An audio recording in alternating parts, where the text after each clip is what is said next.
Action. Ya. Oke, assalamualaikum warahmatullahi wabarakatuh. Waalaikumsalam warahmatullahi wabarakatuh. Nah, perkenalkan kami dari kelompok 23 ingin mempresentasikan hasil wawancara kami dengan bisnis yang bernama Terrafarm dan Rosebrew Kitchen. Sebelumnya perkenalkan, saya Muhammad Imam. Saya M. Nasir Tiang Rizal. Saya Muhammad Rifki dan Putranta. Saya Aditya Disuri Hardianta. Dan saya Cetana Putra Nugrah. Nah, sekarang kita masuk ke latar belakangnya. Apa itu Tirafest Farm? Tirafest Farm adalah usaha agrikultur yang fokus menyediakan sayuran langka dan premium seperti microgreens, edible flower, dan rigula untuk restoran hotel bintang 4 sampai 5 di Jogja. Lalu apa itu Rosebrew Kitchen? Rosebrew Kitchen adalah unit usaha hilir yang mengalahkan produk sayuran dari Tira menjadi produk makanan sehat. Nah, memanfaatkan sayuran berkualitas baik namun nilai estetika rendah untuk meminimalisasikan waste. Kedua unit usaha ini beroperasi dalam satu ekosistem bisnis integrasi dengan manajemen tim yang mengelola fungsi finance, marketing, dan purchasing secara terpusat. Lalu kemudian ada analisis SWOT. Pertama ada strengths, kekuatan. Yaitu adalah produk niche premium, ekosistem terintegrasi, minimalisasi waste, kualitas terjamin, digitalisasi proses, core values yang kuat. Lalu ada weakness, yaitu kelemahan, yaitu skala produksi terbatas, ketergantungan benih impor, lalu belum ada sistem OKR atau KPI formal, dan pasar terbatas. Kemudian ada opportunis atau peluang. Itu ada tren healthy food, ekspansi pasar premium, inovasi produk, lalu kolaborasi UMKM, dan digital lebih lanjut. Kemudian ada threats atau ancaman. Itu adalah persaingan harga, fluktuasi musim, perubahan tren konsumen, dan regulasi pangan.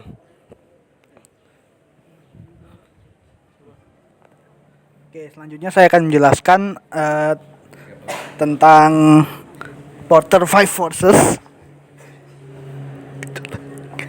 Oke, sebelumnya Porter Five Forces yang pertama adalah threat of new entrants, ancaman pendatang baru. Nah, threat of new entrants ini sedang dalam ukuran risiko sedang. Kenapa sedang?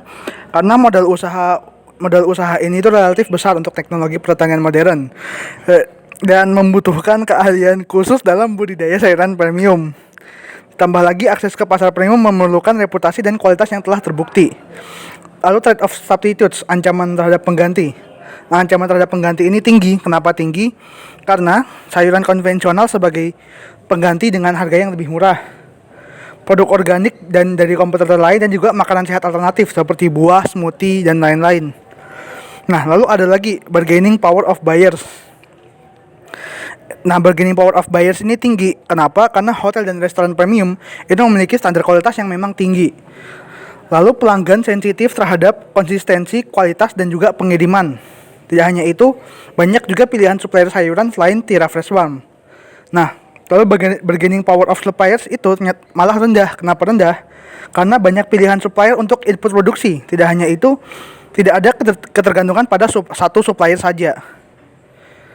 Lalu yang terakhir adalah rivalry among existing competitors, yaitu persaingan antara kompetitor. Nah, ini juga sedang. Kenapa sedang?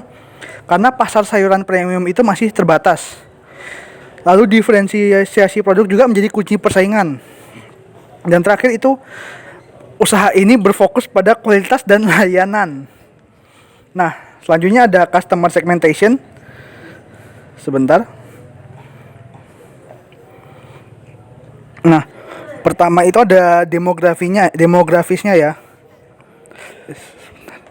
Nah, demografisnya ini sekitar umur 25 sampai 55.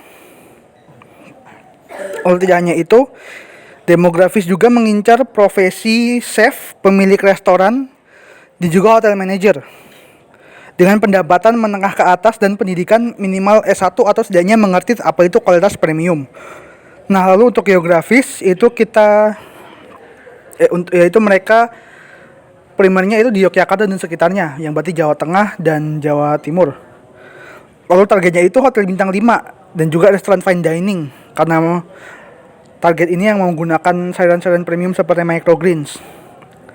Lalu apakah ekspansi? Ekspansi menurut kami berpeluang besar untuk berekspansi ke kota besar lain seperti Jakarta, Surabaya, dan Bali, terutama yang banyak pendatang dan turis.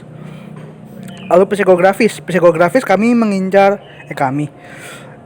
usaha ini mengincar kualitas premium, mengincar orang-orang yang menghargai kualitas premium dan autentisitas. Lalu orang-orang yang peduli terhadap sustainability dan organic farming. Lalu mereka juga mengincar orang yang mengutamakan konsistensi kualitas produk dan menghargai inovasi dalam kuliner. Lalu bagaimana dengan perilaku? Untuk perilaku mereka menarget pelanggan yang sering melakukan pembelian rutin sesuai kebutuhan menu restorannya. Nah, lalu juga mereka memilih target yang loyal terhadap supplier, yang berarti mereka itu konsisten dalam kualitas dan pengiriman. Dan orang-orang yang willing to pay premium, yang rela membayar harga premium karena untuk kualitas dan layanan yang terbaik. Nah, selanjutnya value dan supply chain. Baik, selanjutnya untuk value chain, yang pertama yaitu value chain dari Tira Fresh Farm. Yang pertama dimulai dari inbound logistik. Jadi inbound ini terdiri dari procurement benih premium dan juga pupuk organik, terus peralatan pertanian. Selanjutnya ada operation. Jadi di operation ini budidaya dengan teknologi modern, harvestnya sesuai dengan SOP. Terus selanjutnya ada outbound. Jadi packaging khusus dengan edible coating dan pengiriman jam 11 pagi. Selanjutnya ada marketing. Jadi marketing ini direct sales ke chef dan resto, relationship building. Selanjutnya ke bagian service. Jadi service ini customize produk sesuai dengan request chefnya. Selanjutnya yaitu value chain untuk roast brew kitchen. Yang pertama untuk inboundnya, jadi ini sayurannya ngambil dari Tira dan bahan baku premium lainnya. Selanjutnya untuk bagian operation, jadi food processing dengan menu inovatif sehat. Selanjutnya outbound, jadi outboundnya yaitu delivery makanan siap saji. Dan untuk marketingnya yaitu healthy food positioning di pasar Yogyakarta. Selanjutnya untuk servisnya di sini yaitu terdiri dari menu development dan juga customer feedback. Selanjutnya ada strategic management model dari Tira Fresh Farm dan Roast Brew Kitchen. Pertama ada formulationnya, yaitu terdiri dari visinya. Tira sebagai penyedia sayur premium, Roast Brew sebagai healthy food provider. Misinya memberikan produk berkualitas tinggi dengan sustainability approach. Core value-nya sustainability, trust, integrity. Strategic tool-nya menggunakan business model canvas dan SWOT analysis. Implementasinya di struktur organisasi dengan manajemen tim terpusat dengan manajer operasional masing-masing unit. Digitalisasinya menggunakan Dropbox, Google Drive, dan software akuntansi Luna. SOP-nya yaitu proses panen, packaging, dan pengiriman yang terstandarisasi. Kemudian pengendalian kualitas yaitu monitoring real time dan feedback pelanggan. Alokasi resource, Tira menggunakan 20-30% gaji, Roast Brew fokus pada bahan baku utama. Kemudian evaluation, financial metric yaitu rasio utang, omset, margin, dan keuntungan. Operational metric, tingkat waste, ketepatan pengiriman. Kemudian customer metric yaitu feedback langsung dari chef dan resto. Kemudian internal metric yaitu evaluasi pelanggaran SOP, pengembangan SDM. Selanjutnya rekomendasi.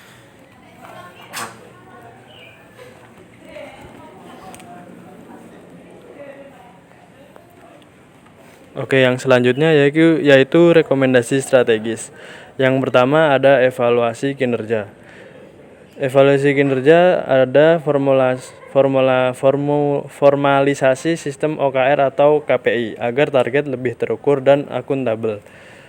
Lalu yang kedua ada dashboard digital untuk monitoring real time performance. Lalu yang kedua ada digitalisasi proses. Platform SOP digital berbasis web atau mobile yang mudah diakses. serta sistem CRM untuk manajemen pelanggan yang lebih baik. Yang ketiga ada SDM dan budaya organisasi. Program pelatihan rutin untuk kompetensi chef dan operasional. Lalu sistem penilaian 360 derajat untuk pengembangan karyawan. Lalu yang keempat ada diversifikasi bisnis. Eksplorasi produk baru seperti jamu modern, salad pack, dan bunga edible inovatif. Lalu vertical integration, yaitu pengembangan retail outlet. Yang terakhir kolaborasi eksternal, yaitu kemitraan dengan UMKM agri-food lain untuk memperluas ekosistem, dan partnership dengan hotel dan restoran chain. Lalu kesimpulan, Tira Fresh Farm dan Rosebrough Kitchen telah berhasil membangun ekosistem bisnis terintegrasi yang efektif dalam industri agri-food premium. Implementasi manajemen strategik tercermin dari yang pertama visi yang jelas dengan core value yang kuat. Lalu yang kedua struktur organisasi yang proporsional dan efisien. Yang ketiga ada digitalisasi proses yang mendukung efisiensi operasional. Lalu yang keempat SOP yang ketat di seluruh lini operasional.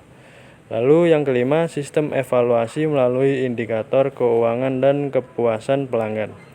Meskipun belum memiliki sistem OKR atau KPI formal, kedua unit usaha ini telah menunjukkan kinerja yang efektif dalam mencapai target pasar premium dan membangun sustainability dalam bisnis agri-food. Sekian mungkin dari presentasi kami, mungkin ada yang ingin bertanya. Kasih. Oke, silakan bertanya.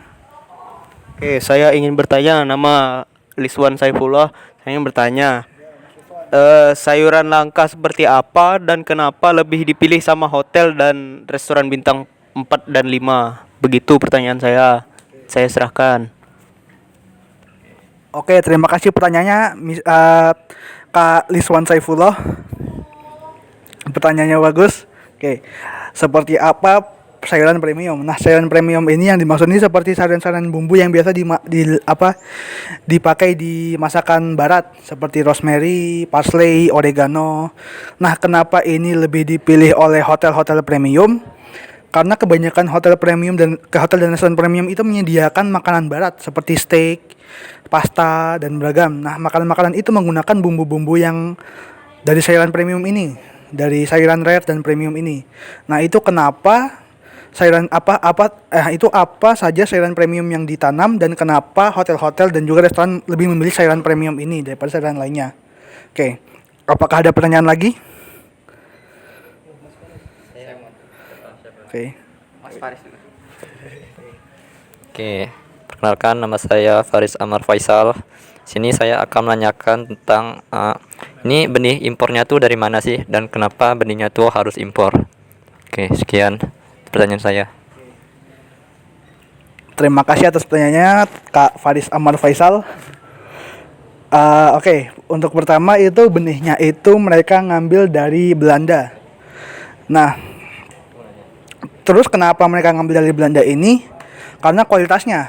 Kita tahu bahwa tanaman ini tidak bisa tumbuh dengan sesuai di Jawa Tengah, terutama di Indonesia. Nah, makanya itu mereka mengambil benih yang dari Belanda yang sudah terpasti kualitasnya bisa tahan lama dan bisa tumbuh di Indonesia.